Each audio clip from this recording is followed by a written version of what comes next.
After the Prophet Lesley Hazleton. The epic story of the Shia-Sunni split in Islam. Part 2 Ali. Chapter 11. A dispirited Iraqi army followed Ali on the long journey back to Kufa. Many of the men had begun to second-guess their eagerness to accept arbitration at Siffin. Perhaps they realized that they had indeed been duped, and their faith used against them, because none were more bitter than those who had most stoutly insisted on laying down their arms when they had seen the Quran on the lances of Muawiyah's cavalry. And since Muawiyah was by then back in Damascus, they took out the bitterness on the man who had led them to Siffin in the first place. Blaming Ali for the very act they had forced him into, they would form an entirely new kind of enemy, not from Mecca or from Syria but from within his own ranks. An enemy all the more dangerous since they were fueled not by the desire for power but by the blind, implacable logic of embittered righteousness. Their leader was Abdullah ibn Wahb, a name that still reverberates in the Islamic world since it calls to mind Abd al-Wahhab, the founder of the fundamentalist Wahhabi sect that today holds sway in Saudi Arabia and is the ideological backbone of Sunni extremism. To his followers, the 7th century Wahhab was known as Du Thafanat, the scarred one. Some said this was because of the dark callus on his forehead, a sign of extreme piety created by repeated bowing down in prayer, others that it was because his left arm was deformed from battle wounds. Either was reason enough to hold him in awe. When Ali ascended the steps of the pulpit to give his first sermon back in Kufa, Wahb began to berate him. "You and the Syrians have vied with each other in unbelief like two horses in a race," he declared. "God's ruling on Muawiyah and his followers is that they should repent or be killed, yet you have made an agreement with them to let men decide. You have given men authority over the book of God, and so your deeds are worthless, and you are lost." His followers joined in. The role of caliph could not be arbitrated, they shouted. The succession to the messenger of God was a matter of divine right. That right had been Ali's, but he had now forfeited it. He was as guilty as Muawiyah of transgressing divine law. There was no difference between the two. Both were equally abhorrent in the eyes of God.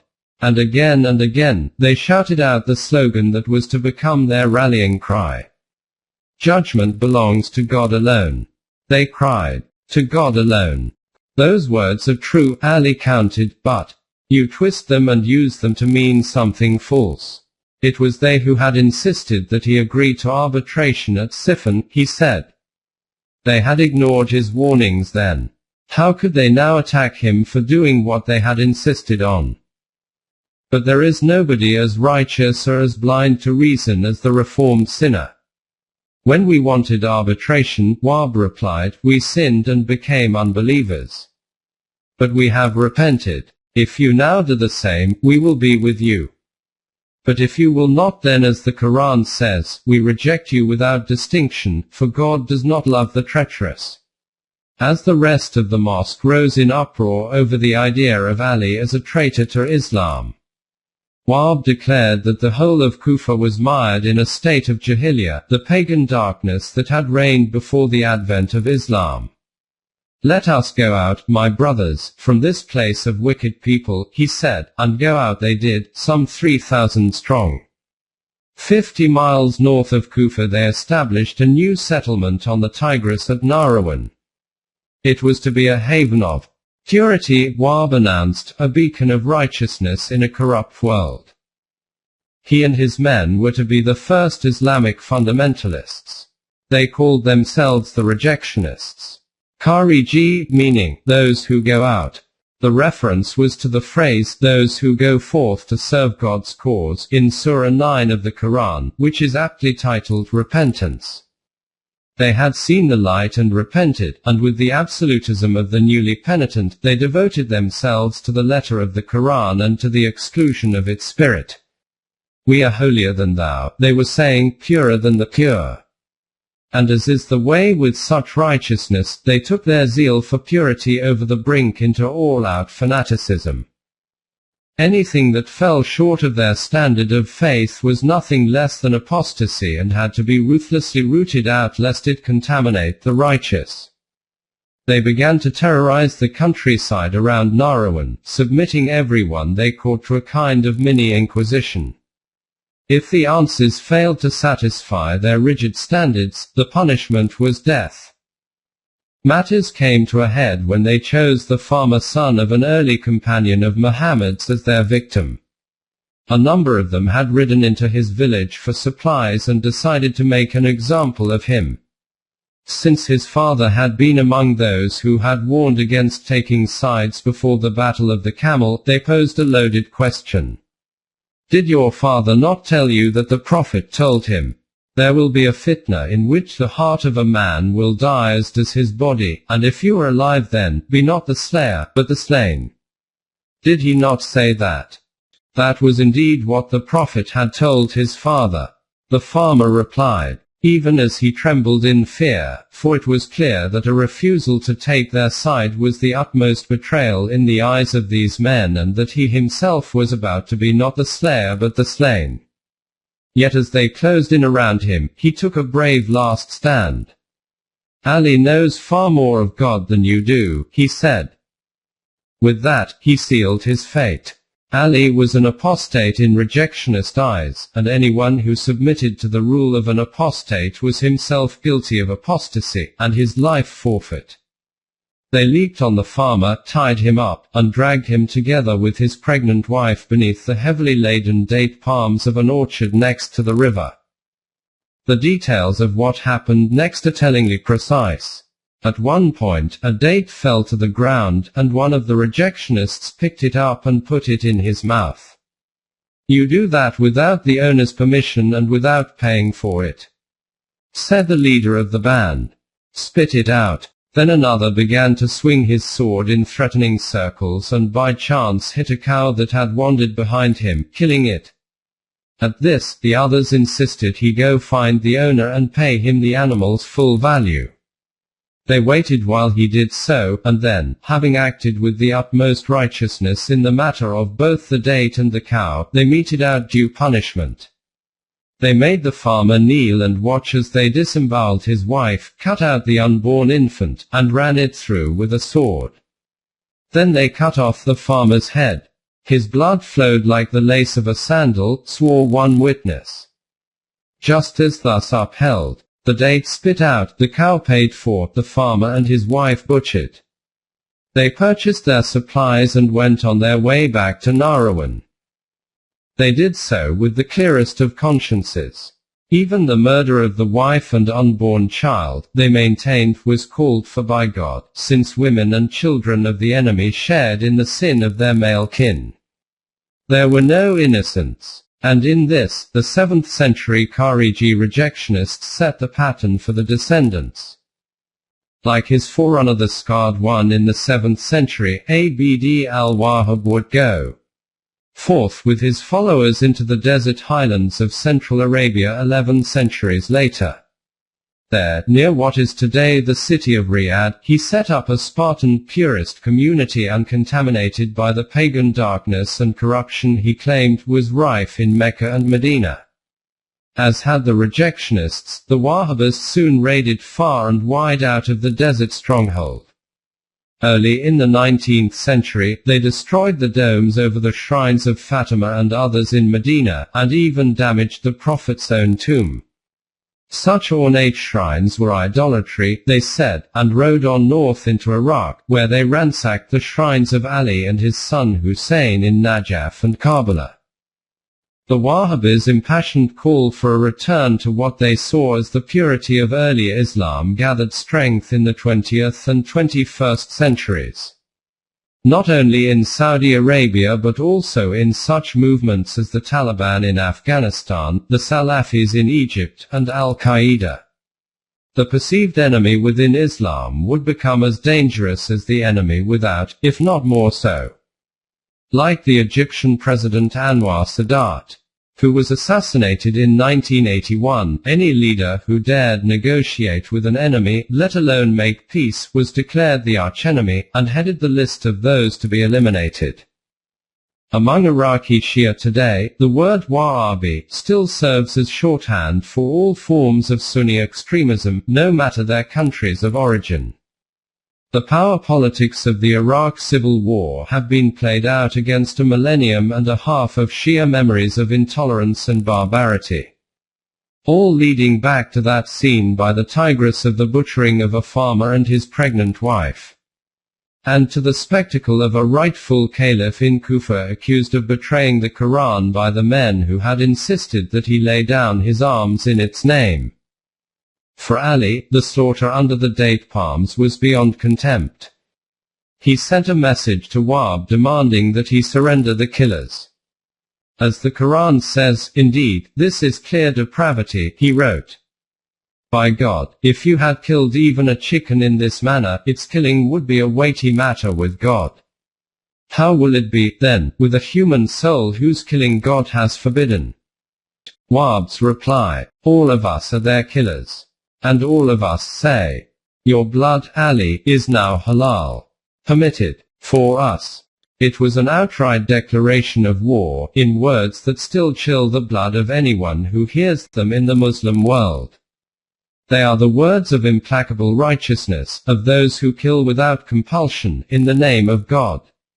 For the third time, Ali was left no choice but to do the one thing he most abhorred: lead a Muslim army against other Muslims. When they reached Nahrawan, it was quick and bloody. The rejectionists hurled themselves against Ali's vastly superior forces, seemingly regardless of any concern for their own survival. The truth has shone forth for us, they cried to one another. Prepare to meet God. And an ominous precursor to the cry of modern suicide bombers: hasten to paradise. To paradise. Only 400 rejectionists survive, though it might have been better for Ali if there had been no survivors at all. More than 2,000 martyrs were created that day, and as is the way with martyrs, their memory would inspire yet more. The man who had sacrificed so much to avoid fitna had now fought 3 civil war battles. In all 3, he had been victorious, or would have been if his men had kept fighting at Siffin. But he could not escape a growing feeling of self-loathing. He had waited 25 years for this. Not to lead Islam into a new era of unity but to kill other Muslims. Since I became caliph, he told his cousin, things have gone continually against me and diminished me. If it were not for the need to stand up against corruption and oppression, I would throw off the bridle of leadership, and this world would be as distasteful to me as the dripping from the nose of a goat. With Muawiyah working against him, however, the diminishment would only continue. As was his style, the Syrian governor continued to undermine Ali at every turn. After Siffin, he later said with great satisfaction, I made war on Ali without armies and without exertion. The arbitration agreed on at Siffin took almost a year to set up. There were all the usual diplomatic preliminaries.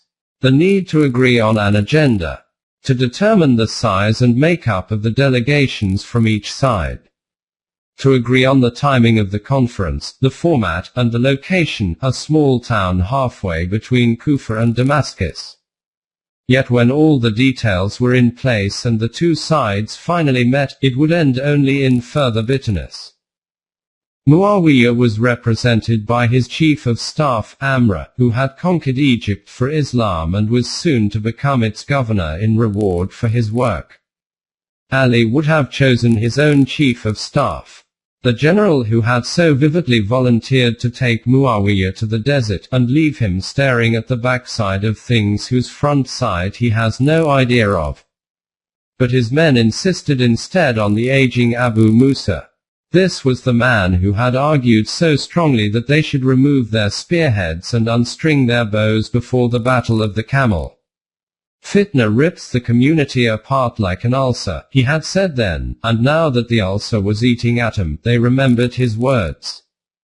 Never mind that Ali's chief aides called Abu Musa blunt of blade and shallow, a man too easily manipulable by sharper minds. The rank and file countered that he warned us of what we have fallen into. They would accept nobody else.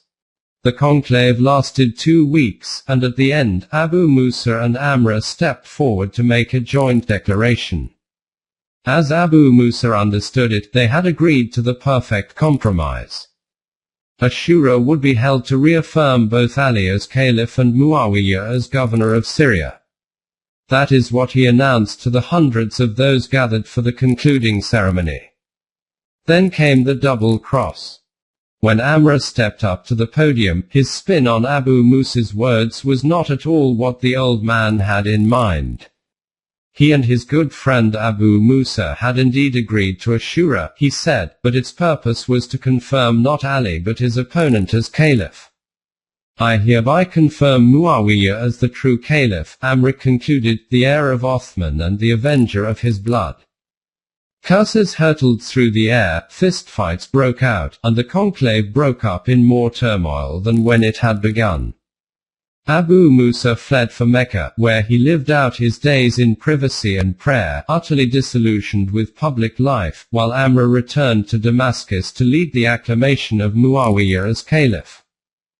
The year was 658, and there were now 2 caliphs. A caliph and an anti-caliph, that is, and no agreement on which was which. The odds against Ali were stacked higher than ever, and due to his principled insistence on equalizing the revenues from Islam, they were to become higher still.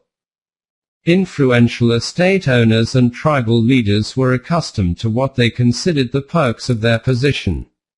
Without these perks, they were open to what Muawiyah called the use of honey, sweetening the pot. So when Ali refused to make sweetheart deals with the nobility, he paid dearly. Even one of his own half-brothers, infuriated by the lack of a special pension, was bribed over to Muawiyah's side. But there were also other uses for honey.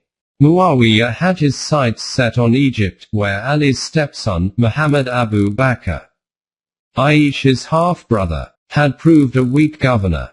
Ali himself ruefully acknowledged that he was an inexperienced young man. So when news came that Muawiyah was planning to dispatch Amr to take over Egypt, Ali sent one of his most experienced generals to shore up the province's northern defenses. The general traveled by ship from Arabia instead of taking the land route through Palestine so that he could avoid Muawiyah's agents, but that was wishful thinking. When his boat docked, he was welcomed with a great show of hospitality by the chief customs officer, a man already well sweetened by Muawiyah, and offered the customary honey drink in welcome. The poison in it killed him within hours. As Amr would later say, Muawiyah had armies in honey. Poison has none of the heroics of battle. It works quietly and selectively, one might almost say discreetly. For Muawiyah, it was the perfect weapon. His personal physician, Ibn Uthal, a Christian and a noted alchemist, was an expert on poisons, as was his successor Abu al-Hakam, also a Christian. Their records no longer exist, but Ibn Washiyah's book on poisons, written in 9th century Baghdad as a guide for his son, has survived. Equal parts biology, alchemy, and superstition, Ibn Washiyah's work constituted the state-of-the-art for centuries to come. One section deals with poisons that work by sound. It was thought that certain sounds under certain circumstances could kill, and it may have been this belief that heightened Aisha's terror when she heard the howling dogs at Hawab. Another section details the use of various parts of snakes, scorpions, and tarantulas, but even seemingly innocuous creatures could be effectively used. If nothing else, the 23rd compound poison, for instance, was sure to produce death by botulism. It called for the blood of a decrepit camel to be mixed with its gore, sprinkled with squill and sal ammoniac, and then buried in donkey manure for a month, until it is musty and covered with something that resembles a spider's web. 2 grams of this in food or drink, and death was guaranteed within 3 days. If more rapid fatality was desired, it could be induced by cyanide extracted from apricot pits with the faint almond odor masked in a drink of date juice or goat's milk thickened with honey. Or there were herbal poisons like henbane and deadly nightshade. A particular favorite was monkshood, specifically recommended for use on the blade of a sword or a dagger so that the slightest nick would provide effective entry into the bloodstream of the victim. And by the end of the 7th century, the alchemists of Damascus had developed inheritance powder. Transparent arsenic, odorless and tasteless, which could be slipped into a drink by anyone seeking to speed up the process of inheritance. With such an arsenal at his disposal, one can see how Muawiyah could boast that he made war on Ali without armies. Honey worked for him and would continue to do so, whether in bribes or in a cooling, fatal drink. The Syrian army took Egypt with ease. Muhammad Abu Bakr had sent a small force to the border, but they were completely outnumbered and routed. Dismayed by such ineffective leadership, the rest of his army either fled or switched sides to join forces with the Syrians. And when Abu Bakr himself was hunted down, alone and half dead of thirst in the desert, the Syrian soldiers carried out their revenge for Othman on the man who had led his assassins. Ignoring orders to take Abu Bakr alive, they sewed him into the rotting carcass of a donkey, then set it on fire. Some accounts have it that he was already dead by then. Others, that he was still alive and burned to death. Ali was distraught at the news, and Aisha even more so. As though she had never been alienated from her young half-brother, she mourned him at dramatic length. So much so that she provoked one of her fellow mothers of the faithful, Muawiyah's sister Habiba, into sending her a condolence gift of a freshly roasted leg of lamb, dripping with bloody juices. The accompanying message read, "So was your brother cooked." Aisha was violently sick at the sight of it, and, at least by her own report, refused to touch meat again for the rest of her life. Ali had lost Egypt, and still the attacks kept coming from every quarter.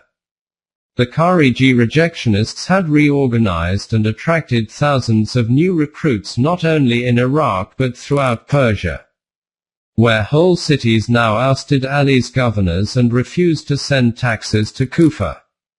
Syrian units began a long series of harassment raids into Iraqi territory, terrorizing the population and reinforcing the feeling that Ali could not provide even the most basic security. Arabia itself came under attack.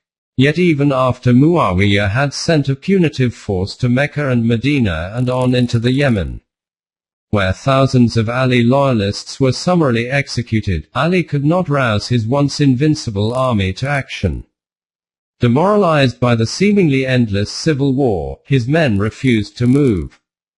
"Our arrows are exhausted," they said. "Our swords are blunt, and our spearheads all used up."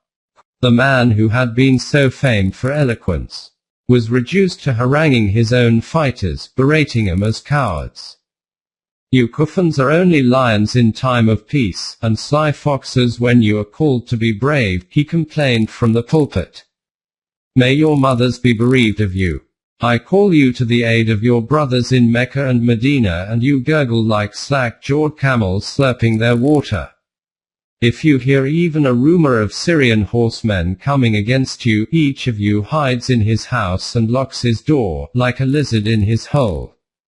Whoever places his trust in you is duped. Whoever draws you, draws a useless lot.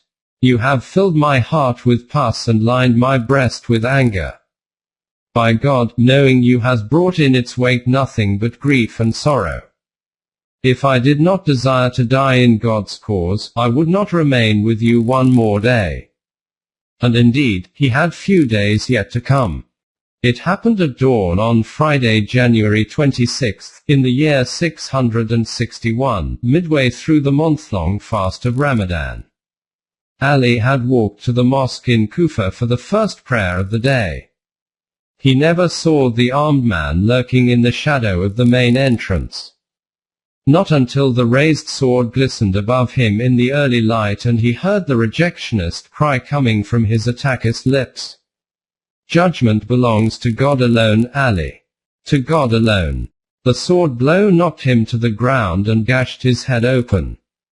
Do not let that man escape, he shouted as he fell, and worshippers rushed out of the mosque and caught hold of his assailant.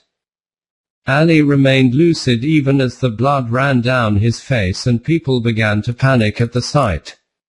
There was to be no call for revenge, he said.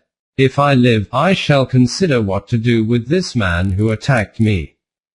If I die, then inflict on him blow for blow. But none shall be killed but him. Do not plunge into the blood of Muslims saying, the commander of the faithful has been killed. And do not inflict mutilation on this man, for I heard the messenger of God say, avoid mutilation even on a vicious dog. The assassin was executed the next day. Ali's wound had not been fatal, but the poison, smeared on the sword, had done its work. Hassan and Hussein washed their father's body, rubbed it with herbs and myrrh, and shrouded it in 3 robes. Then, as Ali had instructed them, they set his body on his favorite riding camel and gave it free rein.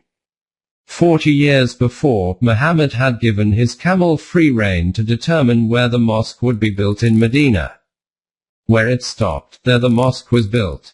Now another sainted animal would determine where Ali would be buried.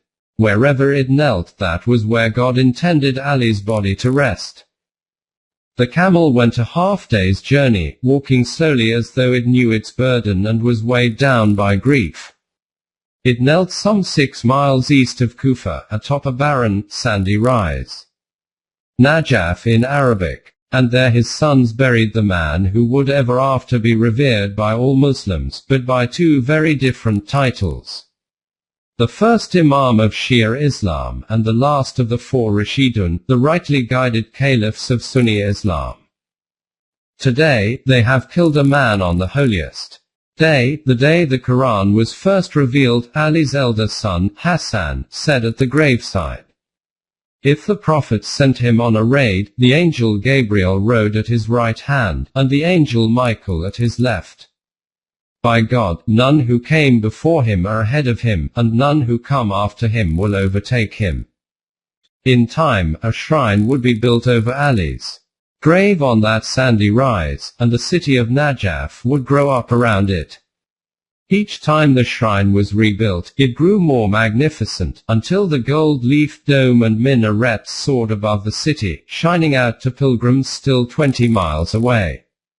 By the late 20th century, Najaf was so large that nearby Kufa had become little more than a suburb hard by the river.